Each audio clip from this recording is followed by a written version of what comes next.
आप देख रहे हैं आज तक, आपके साथ हूं मैं नेहा बाथम। इस खास पेशकश में हम आपको दिखाने जा रहे हैं आपकी जिंदगी बचाने वाली खबर। हाल ही में आपने देखा होगा कि कैसे एक दूल्हा देखते ही देखते चल बसा। वो दुल्हन लेने जा रहा था, बारात में दोस्त के कंधे पर झूम रहा था, तभी उसकी सांसें थम गई। अगर बारातियों में से किसी के पास सीपीआर की जानकारी होती तो उसकी जान बच सकती थी। आज हम इसी लाइफ लाइन जानकारी का लाइव डेमो आपको देंगे, लेकिन पहले देखिए दूल्हे की दास्तान।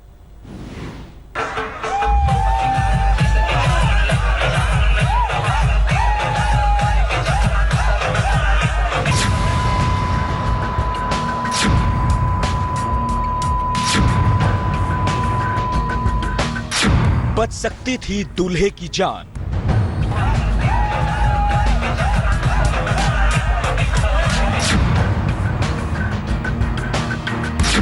छोटी सी जानकारी दे सकती थी दूल्हे को जिंदगी।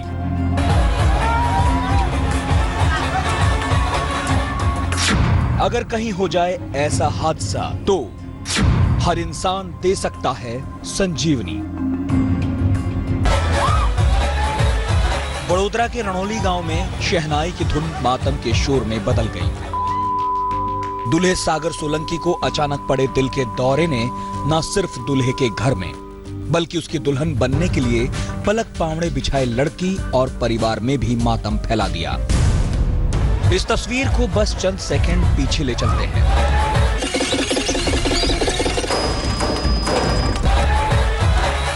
देखिए किस तरह नाचते गाते लड़की के घर की ओर बढ़ रहे थे दूल्हा और बाराती। डीजे की धुन पर दूल्हे के तमाम दोस्त नाच रहे थे। खुद दूल्हा सागर सोलंकी भी अपने एक दोस्त के कंधे पर बैठा मजे से झूम रहा था। उसके चेहरे पर ऐसा कोई लक्षण नहीं था जिससे अगले पल होने वाले हादसे की कल्पना भी की जा सकती। ना कोई तनाव, ना पसीना, ना बेचैनी। लेकिन चंद सेकंड में ही अपने दोस्त के कंधे पर बैठा बैठा ही दूल्हा अचानक लुढ़क जाता है। जब दूल्हे की तबीयत बिगड़ी उस वक्त भी दोस्तों को एहसास तक नहीं हुआ कि आखिर हुआ क्या है। बस यहीं पर हुई वो चूक जिसने खत्म कर दी दूल्हे सागर सोलंकी की जिंदगी की आखिरी उम्मीद। इतने सारे लोग यहाँ मौजूद थे लेकिन हर किसी से चूक हुई क्योंकि उन्हें पता ही नहीं था कि वो बचा सकते थे अपने दोस्त की जिंदगी। कम लोगों को ही ये पता है कि अचानक हुए ऐसे हादसे के वक्त आपके हाथों में भी है संजीवनी, जिसकी जानकारी बचा सकती है किसी की जिंदगी, टाल सकती है ऐसे 60 से 70% हादसे। ये संजीवनी है सीपीआर, कार्डियोपल्मोनरी रजिस्ट्रेशन। ये वो तकनीक है जो अचानक दिल का दौरा पड़ने की हालत में मरीज को डॉक्टरी मदद मिलने से पहले जिंदगी देने में किसी संजीवनी से कम नहीं। दिल का दौरा पड़ने से सांस लेने की प्रक्रिया रुक जाती है और शरीर में खून का संचार थम जाता है, जिससे दिमाग में ऑक्सीजन नहीं पहुंचती और मरीज जल्द ही ब्रेन डेड हो जाता है। लेकिन मरीज के आसपास मौजूद लोगों की समझदारी से इन हालात से बचा जा सकता है, क्योंकि दिल का दौरा पड़ने के बाद 1 घंटा और शुरुआती 3-4 मिनट तो बेहद अहम होते हैं। इस दौरान अगर मरीज को फौरन सीपीआर मिल जाए तो उसकी जिंदगी की उम्मीद कई गुना बढ़ जाती है और ऐसे किसी हादसे की सूरत को मातम में बदलने से बचाया जा सकता है। सीपीआर के जरिए दिल और फेफड़े को फिर से जिंदा किया जाता है। इसमें मरीज को मुंह से सांस देकर फेफड़ों को फिर सक्रिय किया जाता है और छाती को लगातार दबाने से दिल की धड़कनें वापस लाने की कोशिश होती है। ऐसा करने से खून का संचार फिर से शुरू होता है और दिमाग तक ऑक्सीजन पहुंचती है, जिससे मरीज ब्रेन डेड होने से बच जाता है और वक्त रहते डॉक्टरी मदद मिलने से उसकी जिंदगी बचाई भी जा सकती है। आज हम आपको मेडिकल एक्सपर्ट के साथ इस सीपीआर यानी आपके हाथ में छिपी संजीवनी के बारे में बताएंगे, ताकि फिर किसी चूक से किसी घर में ना हो ऐसा मातम। आज तक ब्यूरो। और अब आपको दिखाते हैं वो तरीका जिससे आप जरा सी समझदारी दिखाकर किसी की भी जान बचा सकते हैं। देखिए हमारी संवाददाता श्वेता झा की ये रिपोर्ट। डॉक्टर नवनीत जो है वो हमें बताएंगे स्टेप 1 स्टेप 2 करके, ताकि आप समझ सके और आप केयरफुली, आप ध्यान से देखें एक एक स्टेप को, ताकि आपके आसपास कभी इस तरह की घटना हो तो उसमें आप लोगों को मदद पहुंचा सके। Doctor Navneet, The most important step one is that stop panicking first of all. That is the most important thing. जब कभी भी इस तरह की कोई घटना होती है तो आमतौर पे देखा गया है कि लोग काफ़ी पैनिक कर जाते हैं, किसी को कुछ समझ में नहीं आता कि वो करे क्या।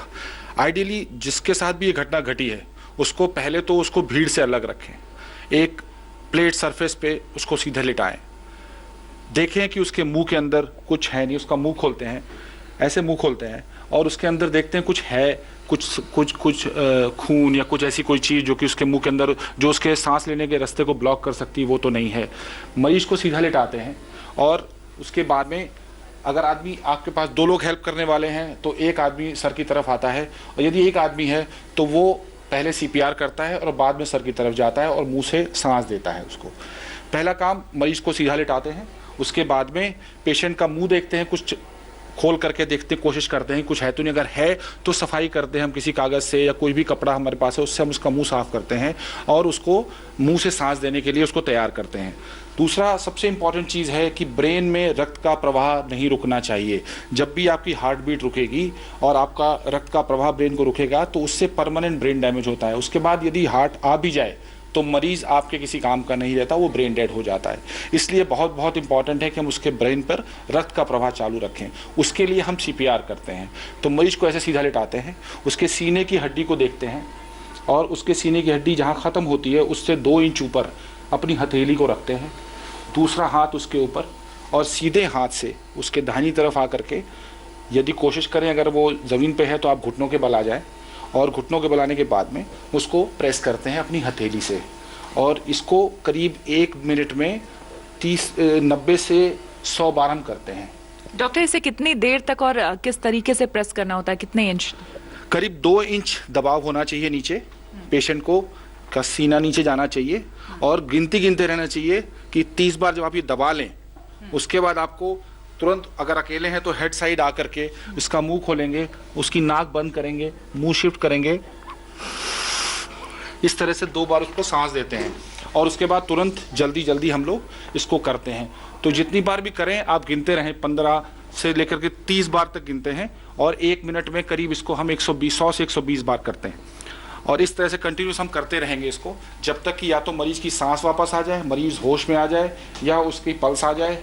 नहीं तो कोई आपके प्रॉपर एम्बुलेंस को साथ कॉल करते हैं और डॉक्टर्स वगैरह पहुंच जाते हैं, तो हमें ये काम करना होता है। तो डॉक्टर नवनीत, आपने जैसे बताया कि एक बार फिर से अगर आप सुन ले कि अगर इस तरह की घटना कभी घट जाए और एकदम से आपको हेल्प करनी हो, मदद करनी हो, तो सबसे पहले तो पेशेंट को सीधे लेटाएं।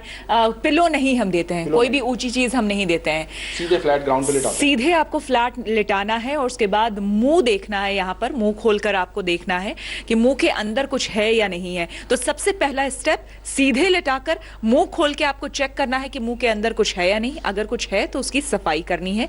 सफाई करने के बाद फिर आपने कहा कि जहां पर ये सीने की हड्डियां खत्म होती है, उससे 2 सेंटीमीटर ऊपर जाके, और ये देखिए, और इसका ये दोनों हिस्से को रखते हैं और इसके बाद में हम जोर कंधे से देते हैं। हम कभी भी रिस्ट को जोर नहीं देते हैं, कभी एल्बो बेंड नहीं करते हैं, ये अपना कोहनिया बेंड नहीं करते हैं। इस पे हाथ रख के सीधे कंधे का जोर देना है। हाँ जी, हाथ आपका स्ट्रेट रहेगा और कंधे से आपको प्रेशर डालना, जोर देना है और ऐसे करना है ताकि 1 मिनट में 100 से 120 बार करना है और हर 30 बार में 1-2 बार सांस देनी है। दूसरा इंपॉर्टेंट चीज़ ये होती है कि अगर हम यहाँ पर कोई भी जोर देते हैं या यहाँ पे कोई भी जोर देते हैं, कोहनी पर या हथेली पर, तो इसमें सबसे बड़ी प्रॉब्लम होती है कि हम उनकी रिब तोड़ सकते हैं। इसका बहुत बड़ा कॉमन है कि रिब बहुत कमज़ोर चीज़ें होती है और अगर आपका हाथ ढंग से नहीं रखा और आपने ज़्यादा जोड़ दिया तो रिब टूट सकती है। उस केस में हम अच्छा से ज़्यादा बुरा करेंगे। इसलिए पहली चीज़, don't panic. Second thing is lay him on a flat ground. Third is clear the mouth. Fourth is start CPR। ये CPR कब तक करना है? जब तक कि आपके पास एम्बुलेंस, डॉक्टर्स ना आ जाए या उसकी पल्स या मरीज वापस होश में नहीं आ जाता है, तब तक हमें कंटिन्यू करना है। और ये 1, 2, 3, 4 लोग कर सकते हैं, पर आइडियली एक आदमी को करना चाहिए CPR और एक आदमी को मुंह से सांस देनी चाहिए। जी। और इस बीच जो आपने बताया ये पूरा प्रोसेस, यानी कि 2 बार आपने कहा कि 2 बार मुंह से आपको सांस देना है पेशेंट को, और उसके बाद फिर आपने बताया कि 2 बार आपको लगभग 130 टाइम्स 30 टाइम्स 30 टाइम्स ये करेंगे, फिर 2 बार सांस देंगे, फिर 30 बार ये करेंगे, तो एक साइकिल जो होता है वो 30 बार का होता है। 30 बार का होता है। टोटल 120 बार करना होता है 1 मिनट में। जी।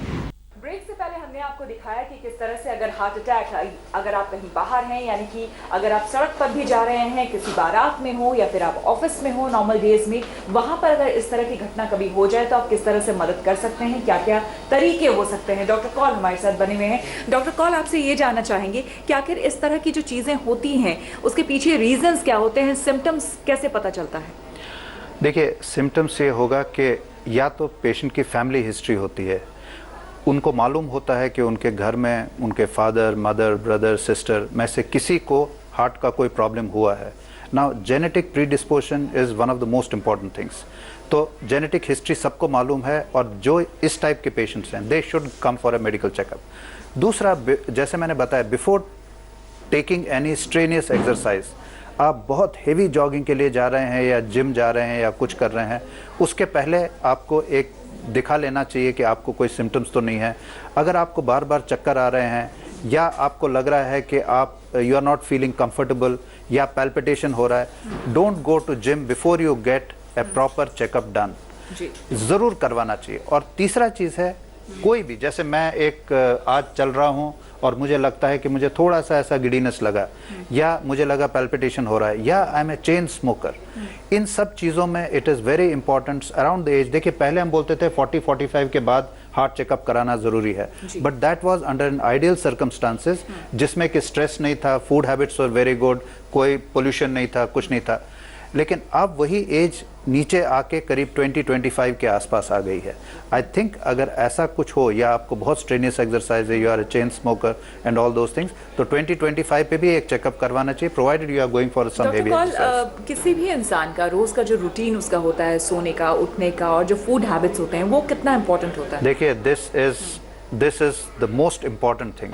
आजकल लाइफस्टाइल ऐसा हो गया है कि लोग बाग 10, 11, 12, 1, 2 बजे तक पार्टी करते रहते हैं, then they consume all sorts of things, and this is very very dangerous. At least you may leave it for once a week और समथिंग, बट बहुत रिपीटेडली ये चीज़ करने से, if your sleep rhythm changes, if your exercise is erratic, these things are not good for the long run. After all, your body needs rest for some time, and there is a definite sleep cycle which is very important. अगर ये चीज़ें follow नहीं की गई, dietary habits ठीक नहीं है, this can lead to all sorts of problems.